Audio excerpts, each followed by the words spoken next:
Irmãos, seria muito bom se a nossa vida fosse marcada só por momentos bons.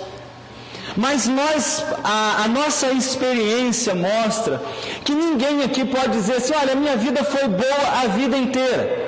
Às vezes nós tendemos a achar que a vida do outro é melhor do que a nossa às vezes. Às vezes nós caímos na mesma tentação que Asaf caiu, que quando ele chegou, ele falou assim: eu tenho observado o ímpio, e o Senhor parece que não está tendo vantagem em ser justo não, porque eu olho para o ímpio, Senhor, ele prospera, sabe, ele vive zombando, ele vive como se o Senhor não existe, ergue a boca dele para o céu e fala contra o Senhor, e nada de mal acontece para ele. E Asaf, chega um momento da vida dele que ele chega com essa sensação: Senhor, está me parecendo que não é grande vantagem te servir. Ele passou por esse momento. E é claro, eu não vou pregar sobre o Salmo 73, que é esse salmo que eu mencionei aqui, mas é claro que o coração de Asaf é corrigido quando ele entra no templo e ele atenta para o final daqueles que ele julgava estar melhor que eles. Às vezes nós olhamos para as vidas das pessoas e falamos assim: nossa, eu queria que a minha família fosse abençoada igual aquela, porque afinal de contas, nesse mundo que a gente vive, tudo é muito Instagram, Facebook, e você já viu alguém postando briga de família no Facebook? Você já viu alguém postando aquela fotografia do momento que o marido ou a esposa está meio chateado com o outro gritando? Você já viu isso no Reels, lá naqueles vídeos que põe da briga? Não, Facebook, Instagram, é só aquela coisa bonita da família, aquela foto sorridente. E às vezes dá-nos a impressão de que só a nossa família, ou que só nós temos problemas.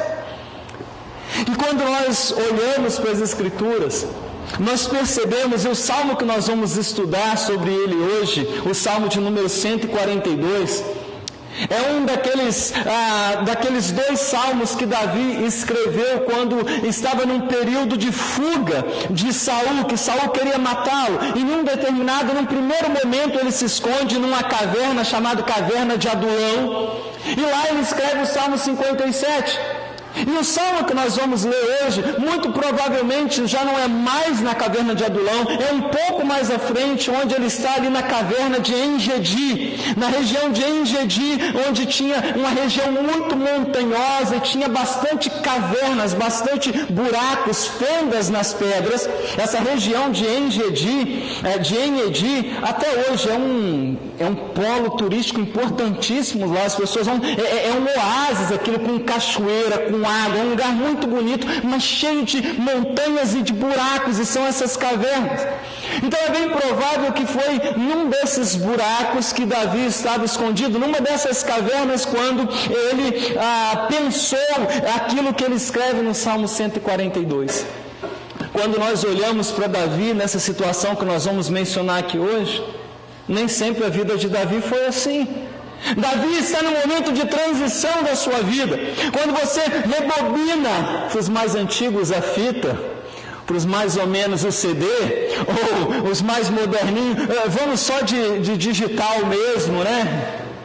4K, quando você volta atrás, você vai olhar em alguns anos atrás, Davi, aquele homem, aquele filho mais assim ignorado da família de Jessé, pastor de ovelhas, mas que tinha experiência. Você vai ver Davi matando animal que queria devorar as ovelhas de seu pai.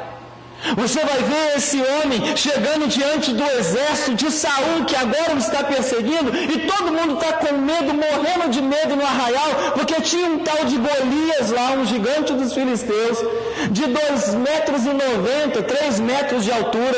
A Bíblia fala que ele tinha 6 côvados, e côvados tinha mais ou menos 45 centímetros, e estava todo mundo amedrontado, e ele chega ali para levar um lanche, ele fala: não, quem que é esse incircunciso? E ele vai lá: olha, esse camarada vem contra mim, mas eu vou contra ele em nome do Senhor. Ele derrota Golias com a sua funda, corta a cabeça de Golias e vence, e agora ele é um aclamado pelo povo, ele é um herói de guerra. Ele é aquele que, quando ele tocava seu instrumento, a sua harpa, os espíritos maus que perturbavam Saul fugiam da presença dele. Ele é alguém que é um guerreiro corajoso, ele é alguém que vence gigantes, ele é alguém que toca, é alguém cheio do Espírito Santo, é alguém que experimenta tantas outras vitórias na guerra.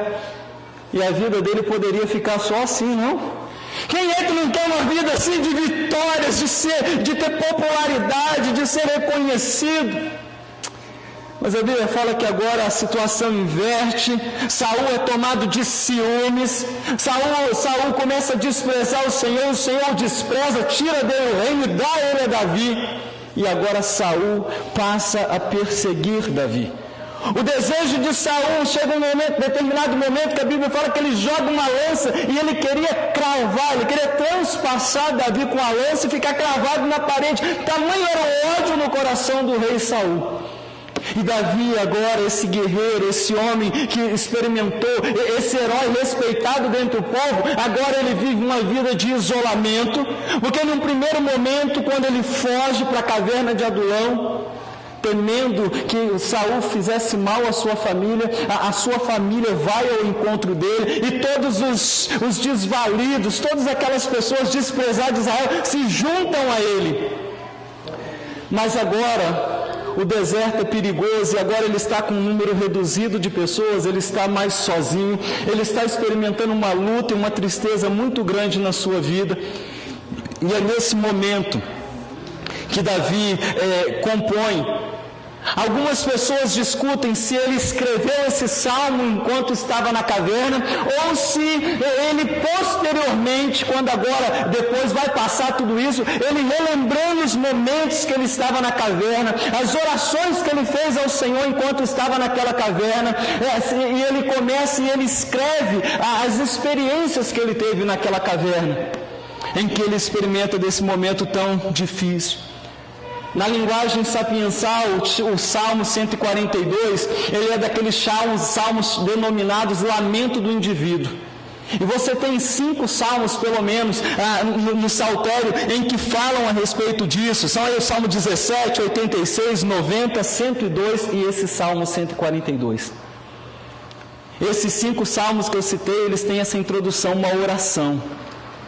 E é no momento, e aqui já no título desse salmo, Davi aqui, o Senhor já nos dá uma orientação do que devemos fazer quando as coisas não estão correndo bem, de quando as circunstâncias fogem ao nosso controle, de quando a tristeza quer se apoderar de nós, quando o desânimo parece que bateu e nos derrubou. O que é que nós podemos fazer? Como é que nós podemos fazer para sair dessa caverna e não morrermos dentro dela? E aí nós vamos aprender algumas coisas. E você que prestou atenção na leitura desse salmo que eu fiz no início do culto, e aí nós vamos lê-lo mais uma vez, perceba que nesse salmo, as emoções de Davi, elas flutuam, porque é característico de um salmo de lamento individual. A pessoa ela pede o socorro para Deus, depois ela descreve a situação que ela está passando, como está se sentindo, ela depois reafirma a sua confiança no Senhor, depois ela pede a intervenção de Deus e ela termina o salmo louvando e adorando o Senhor. E isso é um pouquinho, irmãos, do que deve ser a minha jornada e a sua aqui. Nós constantemente nos veremos em situação que precisamos pedir o socorro do Senhor, que nós vamos ter que descrever para Ele como estamos sentindo, e nós vamos falar um pouquinho disso no decorrer dessa palavra aqui. Você percebe que embora as emoções de Davi estejam flutuando aqui entre altos e baixos, eu confio no Senhor, eu estou sem força alguma, eu estou angustiado, abatido, porém eu confio no Senhor. Embora as emoções dele flutuem, você pode perceber que uma coisa que se mantém estável é onde ele firma o seu pé e dizendo, ainda que por dentro eu esteja esmorecendo, eu confio no Senhor. E é para o Senhor que eu vou me voltar. E nós podemos aprender, e queremos muitos aprender com Davi, que nesses dias conturbados, eu imagino que todos nós aqui tenhamos lutas e dificuldades, mas é pouco provável que alguém aqui hoje esteja experimentando de todas essas coisas. No contexto daqui, desse salmo. Davi, ele tinha a sua vida, estava correndo risco. Saul queria matá-lo. Ele estava privado. Sabe o que é não poder dormir em paz? Distanciado das pessoas, angustiado, e o que é pior, ele olhava e falou: Senhor, o que ele tinha feito? Ele não tinha feito nada.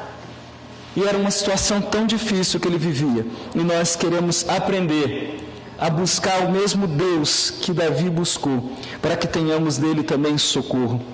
Leiamos mais uma vez o Salmo de número 142. Ao Senhor ergo a minha voz e clamo, com a minha voz suplico ao Senhor. Derramo, perceba as emoções, irmãos, derramo diante dele a minha queixa, a sua presença exponho a minha angústia. Quando dentro de mim esmorece o espírito, tu sabes o caminho por onde devo andar, e no caminho em que ando, ocultaram uma armadilha para mim. Olha à minha direita e vê, pois não há quem me reconheça, nenhum lugar de refúgio, ninguém por mim se interessa. A ti clamo, Senhor, e digo, tu és o meu refúgio, a minha porção é o meu quinhão na terra dos viventes. Atende o meu clamor, pois me sinto muito fraco.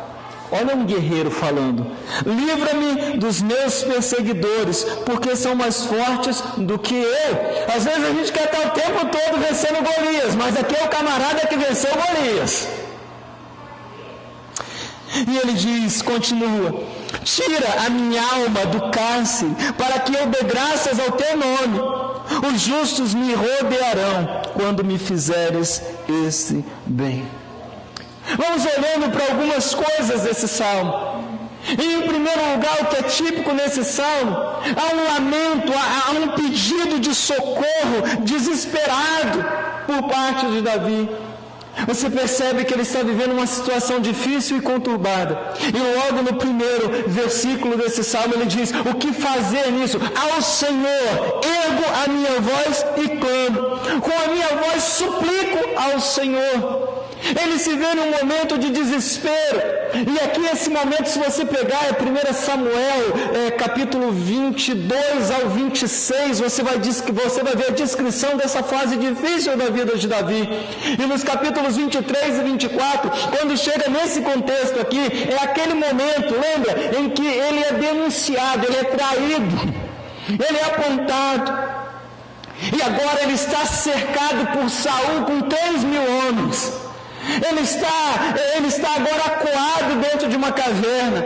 É nesse momento em que ele poupa a vida de Saul, quando Saul entra na caverna para fazer as suas necessidades, e ele está lá totalmente desprotegido.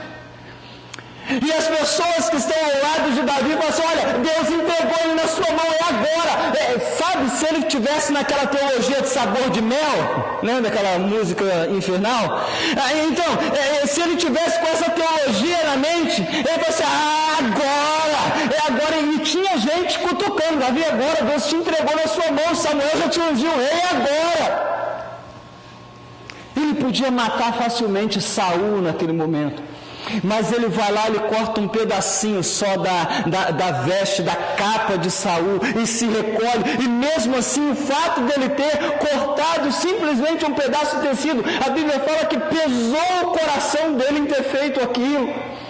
E ele fala para aqueles homens: não, é o Senhor que pôs ele lá, é o Senhor que tira. E quem sou eu para colocar a mão no ungido do Senhor no meio da angústia, no meio da dor, no meio de estar sendo ameaçado, com muito medo? Ele não permitiu nunca que o medo dominasse e que o medo determinasse como ele iria agir e reagir. Quantas vezes nós, ao invés de corrermos para o Senhor, como o salmista faz no versículo 1, nós deixamos que às vezes que o medo, que a ansiedade, o receio e tantos outros sentimentos norteiem a nossa vida e façam com que tomemos decisões precipitadas, porque não corremos e não voltamos para o Senhor. E Davi, ele escolhe naquele momento: eu não vou. E de fato, ele não tira a vida de Saul, mesmo tendo oportunidade. Essa consciência de que Deus reina, Deus reina mesmo quando estamos sob ameaça. Deus reina mesmo quando a nossa vida está por um fio. Deus reina quando nós nos sentimos enfraquecidos, abandonados e esquecidos. Deus continua reinando. Ele não foi na cozinha beber uma água e perdeu o controle de tudo. Nosso Deus continua reinando. E aqui nós aprendemos. E o pedido que ele faz é urgente. É urgente porque o perigo está ali. E ele faz esse pedido porque ele reconhece a sua total incapacidade de por si mesmo fazer alguma coisa para se livrar daquela situação. Ele está cercado por 3.000 homens. Ele não tem exército para a altura daquilo. Ele está cansado, ele está desanimado. E ele reconhece: Senhor, em mim não há força, em mim não há capacidade, em mim não há condições de lidar com isso. E por isso, Senhor, a Ti eu ergo a minha voz e clamo. A Ti, Senhor, com a minha voz eu suplico ao Senhor. Suplicar é apelar para a bondade de Deus. Ele está dizendo: Senhor, eu só tenho a Ti. Eu estou apelando para a Tua bondade, Senhor. Eu não tenho capacidade nenhuma. E depois desse pedido desesperado por socorro que nós vemos no versículo 1, do versículo 2 até o final do versículo 4, você vai ver Davi, ele descrevendo ao Senhor a situação. Irmãos, nós vivemos numa sociedade que parece que tristeza é doença. As pessoas agora, quantas pessoas estão enlutadas, chorando a perda no país, e muita gente chega e fala: não fica assim não, olha, esquece isso. E nós parece que vivemos numa sociedade em que chorar é proibido. E Provérbios diz que com a tristeza do rosto se faz melhor o coração. Salomão fala em Eclesiastes que é melhor você estar na casa onde há luto do que onde há festa, porque na casa onde há festa ninguém pensa que essa vida é finita e que vai passar, que vai acabar, mas na casa onde há luto a gente pensa: opa, a vida termina, ela passa muito rápido, ela nos leva a pensar como estamos levando a nossa vida. E é interessante que nós temos perdido isso aqui, irmãos, e como isso é ruim. As nossas orações ficaram orações triunfalistas, orações em que às vezes nós perdemos e queremos apenas dizer para o Senhor como Ele tem que fazer. Deus, me escuta aqui porque eu tenho um plano maravilhoso para o Senhor me tirar dessa enrascada. Às vezes nós mesmos nos colocamos nela. Às vezes as lutas nos assaltam, coisas que nos fogem ao controle. Crises familiares, crise na nossa sociedade aí fora. É a saúde que de repente dá um susto, e tantos problemas. E nós, ao invés de descrevermos ao Senhor a nossa dor, o quanto que isso está nos deixando fechado, o quanto que isso está... Tem crente que está virando já Capitão Cavernas, mas antigo vão lembrar. E nós, Senhor poderoso, e aí entramos na presença de Deus com aqueles chavões, como se Deus pudesse ser impressionado pela minha oração ou pela sua. A minha oração e a sua não impressiona o Senhor. Senhor Deus Todo-Poderoso, o Senhor. E Deus fala assim: quando você parar com esse teatro todo e quiser falar comigo como realmente está o seu coração, a gente conversa. E perceba que Davi agora, no versículo 1, ele pede socorro ao Senhor. E a partir do versículo 2 ao 4, ele vai descrever, e perceba a sinceridade no coração desse homem. Irmãos, quantas pessoas estão amarguradas, elas estão enfraquecidas, entristecidas, e chegam na presença do Senhor e fica contando a lorota, dizendo: Senhor, porque eu sou poderoso, porque eu creio. E Deus fala assim: vamos falar sério? E Davi aqui ele nos ensina. Davi, olha o histórico de Davi. Homem que tinha matado um urso, queria devorar as ovelhas do seu pai, tinha vencido um gigante de 3 metros, que o exército inteiro estava com medo, até Saul estava com medo, tinha vencido várias batalhas e várias guerras, mas ele não tem vergonha de dizer: Senhor, não tenho força não. E perceba essa franqueza que revela toda a fraqueza. de alguém que reconhece que tem só o Senhor. O apóstolo Paulo fala assim: olha, pelo que quando estou fraco, é que estou forte. A fraqueza faz com que sejamos mais dependentes do Senhor. Antes de eu ser abatido, andava elevado ou arrogante o meu espírito. O Salmo 119 fala: Senhor, foi-me bom ter sido abatido para que eu aprendesse os teus caminhos. E perceba o que Davi está dizendo aqui. E é interessante que aqui nós olhando para o versículo 2, nós vemos aqui o encontro de um aflito, seu Deus e as suas emoções. Tem uma música do Stênio Márcio, eu vi citando ele aqui, eu ainda vou trazê-lo aqui. Tem uma música chamada Acordo. E ele tem uma parte da música assim: puxa uma cadeira aí, minha alma, que eu quero ter uma conversa contigo, eu quero te perguntar, por que você me rouba a calma? E mantém longe da esperança do teu olhar. E aqui é interessante que aqui é um encontro de alguém aflito. Ele traz para diante de Deus, com o seu Deus, todas as suas emoções. Olha no versículo 2: derramo diante dele a minha queixa, a sua presença exponho a minha angústia. As emoções desse homem é de queixa, é de angústia. Aqui a ideia de queixa não é uma reclamação com o Senhor, mas aqui é dizendo para o Senhor: Senhor, está doendo, Senhor, eu estou esgotado. É interessante, 2 salmos que Davi escreveu na caverna, o Salmo 57 e o Salmo 142, mas no Salmo 57 ao início ainda ele está mais animado, ele quase que zomba das lutas, das perseguições, ele está assim: pode vir quente que eu estou fervendo. Ele está cheio de vigor, mas aqui os anos o tempo de perseguição, as fugas para lá e para cá, não tem aqui agora ele já está esgotado, exaurido. E ele expõe diante do Senhor. E essa súplica dele, ele apela para a bondade de Deus. Diante desses, uma tradução melhor para queixa aqui seria pensamentos perturbados ou pensamentos perturbadores. Sabe como muitas pessoas têm ficado nessa época de Covid? Tem pessoas adoecendo e morrendo sem ter sido contaminado pelo vírus.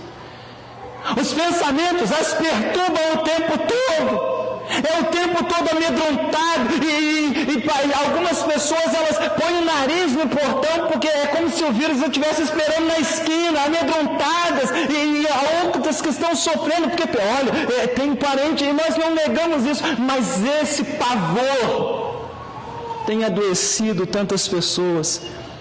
E Davi aqui, quando ele fala: eu ponho diante do Senhor a minha queixa, ele está dizendo: eu exponho ao Senhor os pensamentos que têm perturbado a minha mente. Pensamentos de morte, pensamento de medo. Saul está à minha espreita o tempo todo, por todo lugar que eu passo tem pessoas traindo, porque há pouco tempo atrás ele tinha passado. E Saul não mandou matar 85 sacerdotes da terra de Nob. E Doeg, aquele fofoqueiro, eu falo tanto de mulher fofoqueira, né? Mas a Bíblia fala de um fofoqueiro que levou 85 sacerdotes à morte, Doeg. Ele mata e ele carrega ainda essa culpa, dizendo: poxa, eu passei por lá, eles me deram alimento, eles me deram a espada de Golias e entregaram ele, agora eles estão mortos, uma família sacerdotal inteira. E ele está dizendo: Senhor, essas coisas me perturbam. O que é que tem perturbado a sua mente? O que é que tem te roubado a tua paz?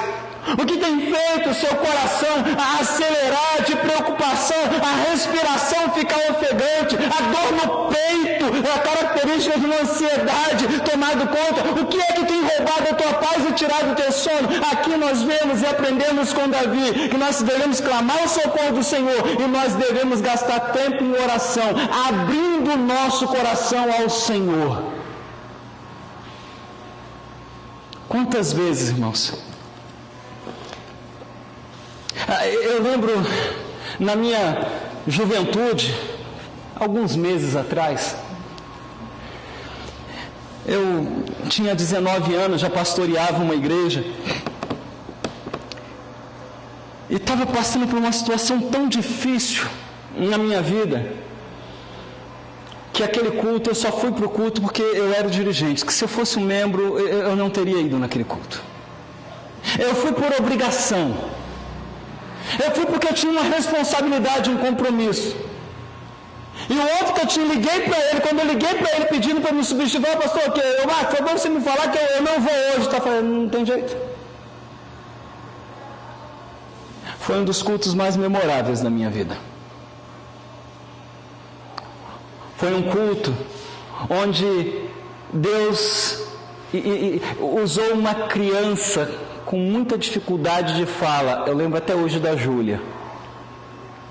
A Júlia com 3 anos de idade. Eu estava sentado na minha cadeira, chorando, falei assim, daqui a pouco eu tenho que pregar. Eu estou precisando que quem pregue para mim.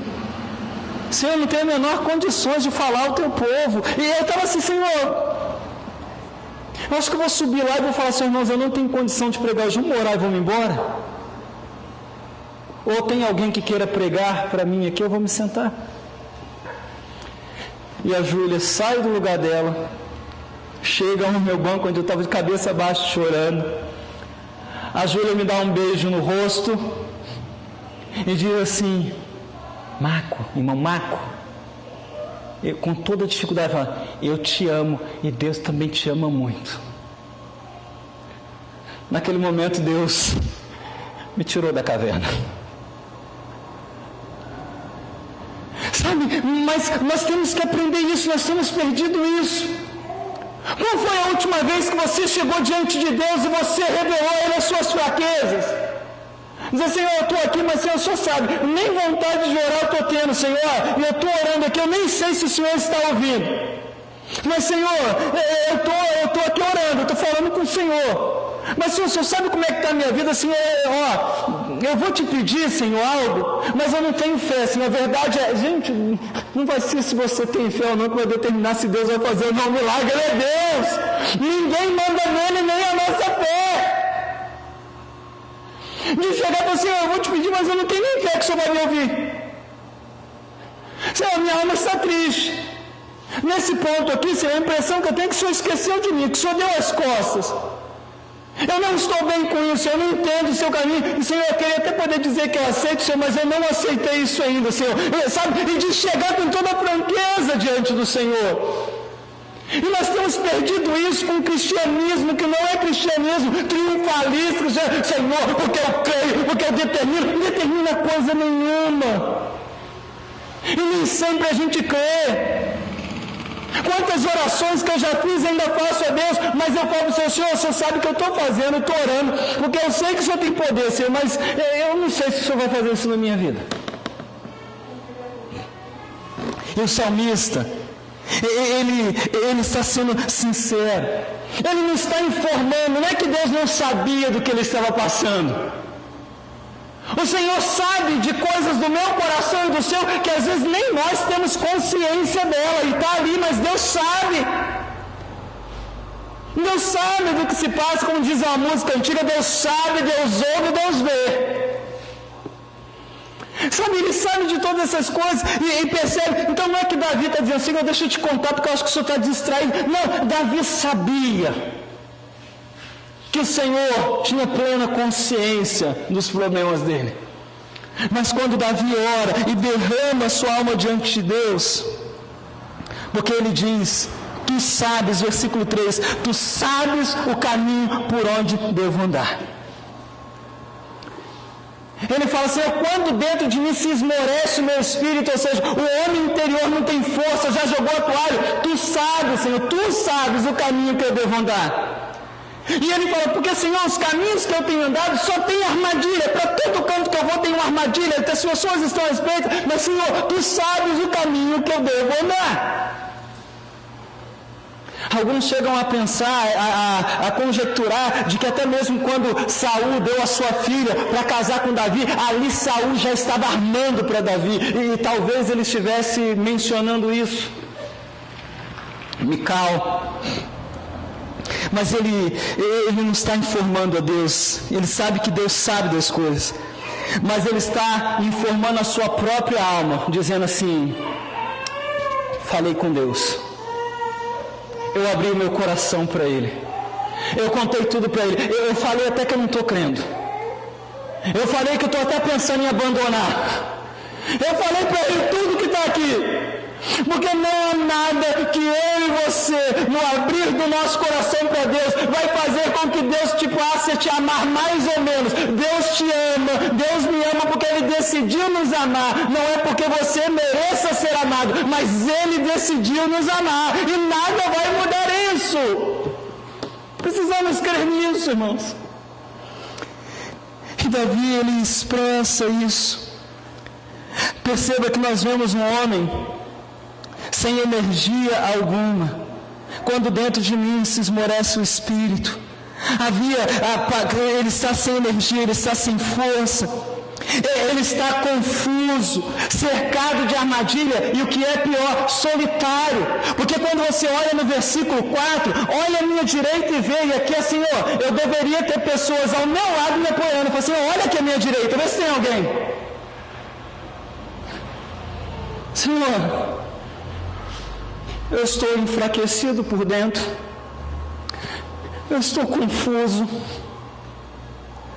Senhor, eu estou sozinho. Olha à minha direita, Senhor, quem está comigo? Ele diz assim, pois não há quem me reconheça, não há quem olhe para ele e fale assim, e olha, você precisa de socorro, de ajuda, eu estou aqui.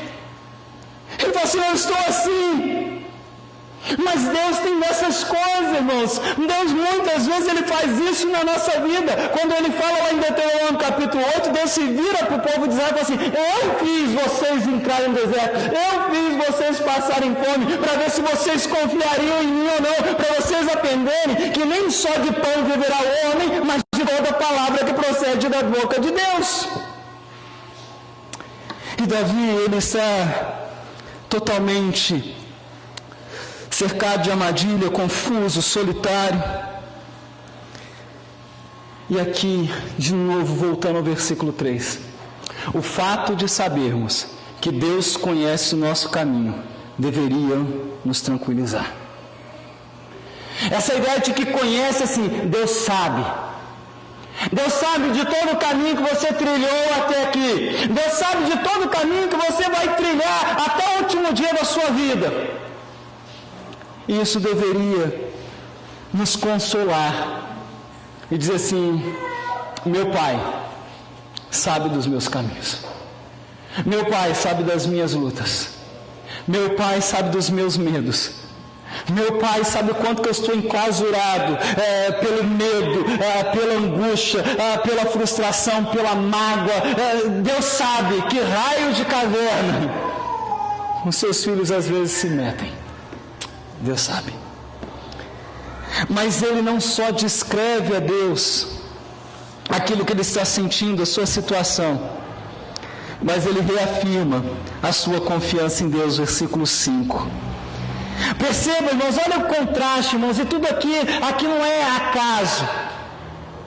Perceba no versículo 4, na parte B do versículo, assim, Senhor, não tem nenhum lugar de refúgio. Ele está refugiado numa caverna, mas ele reconhece que aquilo lá não é refúgio, aquilo lá não é seguro, que ele não pode protegê-lo. Ele fala, Senhor, não há nenhum lugar de refúgio. Mas olha o que ele diz no versículo 5. Lembra que eu falei, as emoções flutuam, mas o pé dele está fincado na confiança no Senhor? Olha o que ele diz no versículo 5. A ti clamo, Senhor, e digo, tu és o meu refúgio. Ele diz, Senhor, não há refúgio, mas tu és o meu refúgio. Perceba, irmãos, e nós precisamos vezes constatar situações assim, não há refúgio, não há força, não há para onde correr, não há o que eu possa fazer, não há como eu lidar, gerenciar essa situação. Senhor, não há refúgio, não há lugar seguro.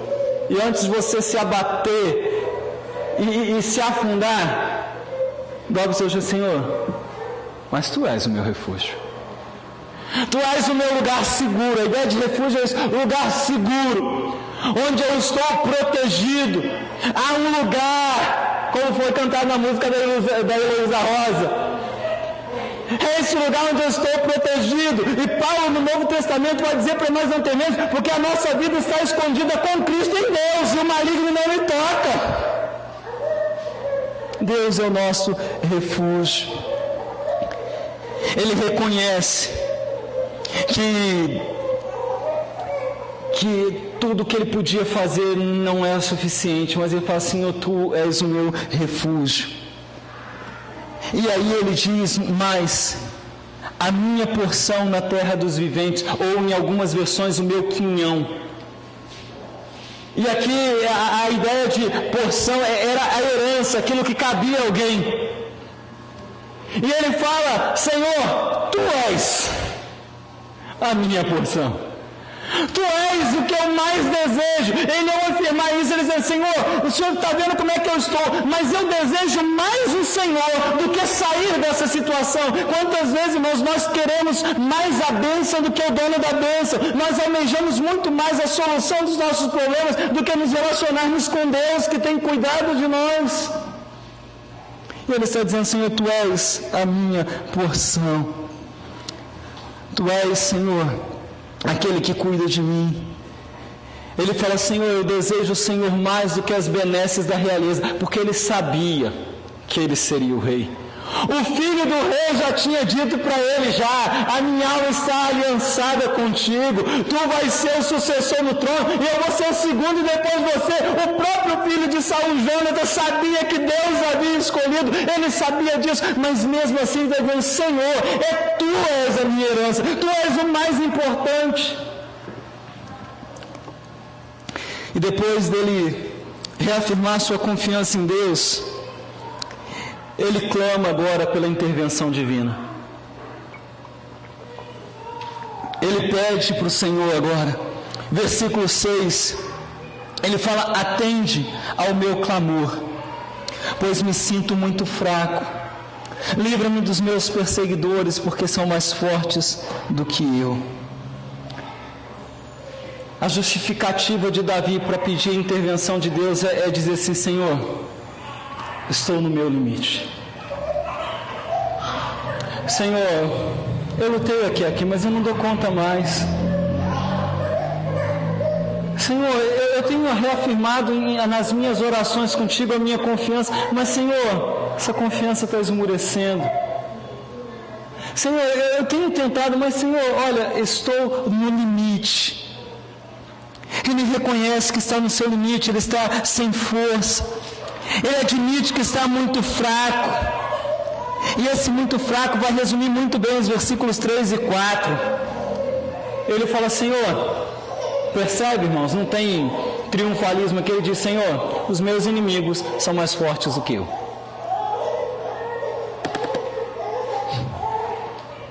E você aí que não é nem um Davi, não matou nenhum gigante, não guerreou nenhuma batalha, está pensando que é o quê? Ele olha para os inimigos e fala assim: eles são mais fortes do que eu.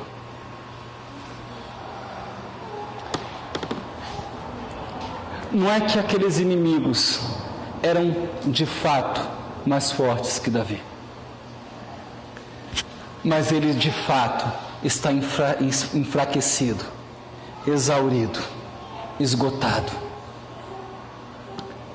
Existem algumas lutas na nossa vida, irmãos, que elas vêm e elas passam.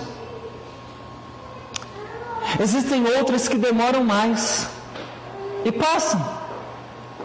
Mas existem algumas lutas, irmãos, que eu e você vamos morrer com elas. Existem algumas coisas na nossa vida que nós estamos clamando e pedindo para Deus fazer, e nós vamos partir para a eternidade sem ver. Hebreus diz que muitos morreram, Hebreus 11, muitos morreram sem ter alcançado a promessa, mas a vida deles era tão cheia de fé que eles saudaram elas de longe, crendo que veriam. Moisés conduziu o povo, mas ele mesmo não entrou na terra prometida. Ele viu a terra, ele dividiu o território, mas ele não entrou.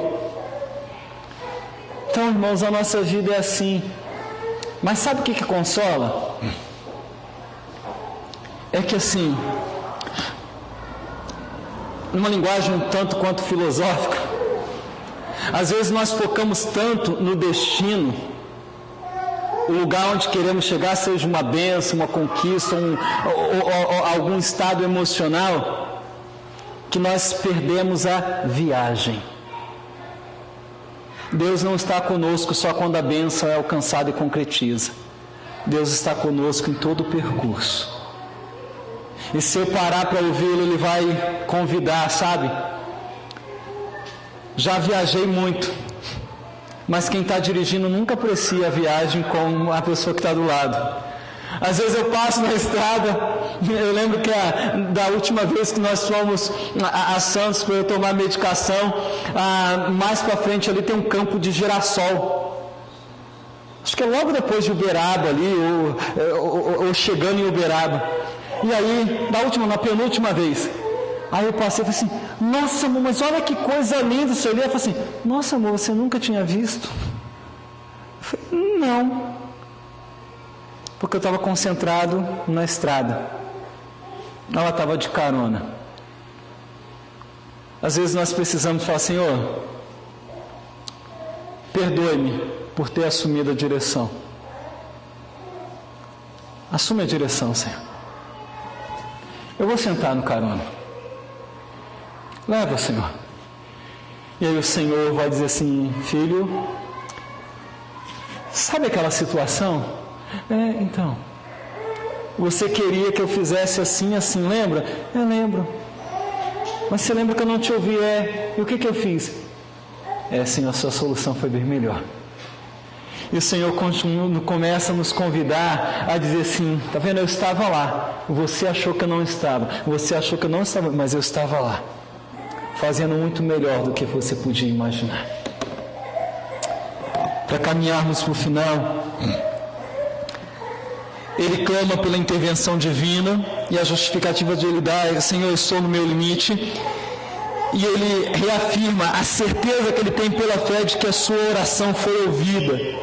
Traz para os lábios dele um voto de louvor. E aí nós vemos isso no versículo 7. Tira a minha alma do cárcere, para que eu dê graças ao teu nome. Os justos me rodearão quando me fizeres esse bem. Ele está agora forçado a viver no cárcere. O cárcere para ele é aquelas montanhas, ele tem que viver em fuga, ele está privado de uma vida em sociedade normal, ele está privado de convivência com a família, ele está privado das coisas comuns do dia, e isso tem causado muita dor e angústia nele, como nessa época de Covid, agora está menor, mas no início, lembra, as pessoas privadas em seus domicílios, e ele fala, Senhor, tira minha alma do cárcere. Senhor, tem misericórdia de mim. As experiências de vitória, libertação e bênçãos pessoais sempre vão fazer bem para todo o nosso corpo. E é por isso que ele fala, tira minha alma do cárcere. E aqui alma, irmãos, não é... Se fosse alguém... Não, então... Ele estava preso, mas a sua alma nunca estava presa. Já viu aquelas frases bonitas? Você pode estar preso, mas se a tua mente está livre, você nunca vai ser prisioneiro. Gente, nós não somos alma, é corpo sem alma, é apenas um corpo, um féretro. Alma sem corpo é fantasma, isso não existe. Então quando ele fala aqui de alma, ele diz, Senhor, a totalidade do meu ser. Senhor, tira a totalidade, porque quando o Senhor fizer isso, a minha alma, todo o meu ser estará bem diante do Senhor. Naquela caverna, Davi clamou a Deus por temer perder a sua própria vida, e agora eu quero ir para a conclusão aqui. Lá no Getsêmani, Jesus entregou a vida dele para salvar a minha e a sua. Aqui, Davi temia a sua vida. No Getsêmani, Jesus entregou a dele para resgatar a minha e a sua. Davi já sabia que seria o futuro rei, mas isso não o privou dos sofrimentos. Da mesma forma, irmãos, Cristo sendo rei, veio e sofreu por nós, de maneira que ele se identifica conosco, e você pode falar para ele do seu sofrimento, porque ele sabe. o que é sofrer. Depois desses sofrimentos, Davi assumiu o trono de um reino passageiro. Nós, irmãos, reinaremos com Cristo por toda a eternidade. E é por isso que Paulo, tendo isso em mente, ele fala assim: a nossa leve e momentânea tribulação. Aí você fala: nossa, é que estava tranquilo, não é? Aquilo que Paulo chama de leve e momentânea tribulação. Ele fala de açoites, de prisão, naufrágios, ameaças de morte. Ele fala: isso é leve e momentâneo. Ele está focado naquilo que o Senhor tem para a vida dele. Em nossa vida, irmãos, podem existir momentos em que estaremos, talvez seja a sua situação em alguma área da sua vida hoje, em que estaremos em cavernas escuras, com medo, injustiçados, enfraquecidos. Mas se anime. Dessa caverna, você pode enviar suas orações ao Senhor. Não existe nenhuma caverna tão funda, profunda ou escondida que passe desapercebida ao olhar de Deus. Envie dessa caverna as suas orações e Deus há de te ouvir. Qualquer caverna que eu e você buscarmos, irmãos, tem algumas cavernas que elas são muito legais. Algumas cavernas não é um ambiente inóspito, úmido, fétido, não. Algumas cavernas que os homens têm se escondido, tem TV de plasma, 4K, ar-condicionado, tudo quanto é componente de conforto eletrônico, cama com massageador, mas ainda assim é uma caverna em que as pessoas estão fugindo de alguma coisa, às vezes delas mesmas, às vezes fugindo do próprio Deus. Nenhuma caverna que busquemos, seja ela prazer, prestígio, poder, posses, popularidade, isolamentos, terapias, é um refúgio, qualquer uma dessas coisas, ainda é um refúgio pobre e limitado. Mas em Cristo nós temos um forte refúgio, hoje e por toda a eternidade. Hoje e por toda a eternidade. Se estiver, meu irmão, ou quando estiver, talvez você não esteja hoje. Se estiver ou quando estiver numa caverna, eu tentei deixar na linguagem do ser. Se você estiver hoje ou quando estiver numa caverna, clame, confie, curve-se, comungue com o Senhor e com os irmãos, porque ele fala: Senhor, os meus irmãos se reunirão a mim e celebrarão quando o Senhor me fizer o bem. É Deus tirar do isolamento, abençoar e trazer para o louvor público. Há o suficiente em Cristo e sua palavra para atender todas as necessidades do tempo presente. A nossa vida nem sempre vai ser de alegria e de prazer. Às vezes nós vamos estar amedrontados, sem força, esgotados numa caverna. Quando isso acontecer, não seja hipócrita. Não fica tentando fazer firula para Deus. Abre o coração. Se o maior guerreiro de Israel falou: Senhor, eu estou fraco, os meus inimigos são mais fortes que eu. Por que eu e você às vezes ficamos nessa bobeira de querer ficar sendo forte? Entra para o seu quarto. Vá para debaixo de uma praça, debaixo de uma árvore, não importa o local, e ali fale com o Senhor. E aí eu lembro de um hino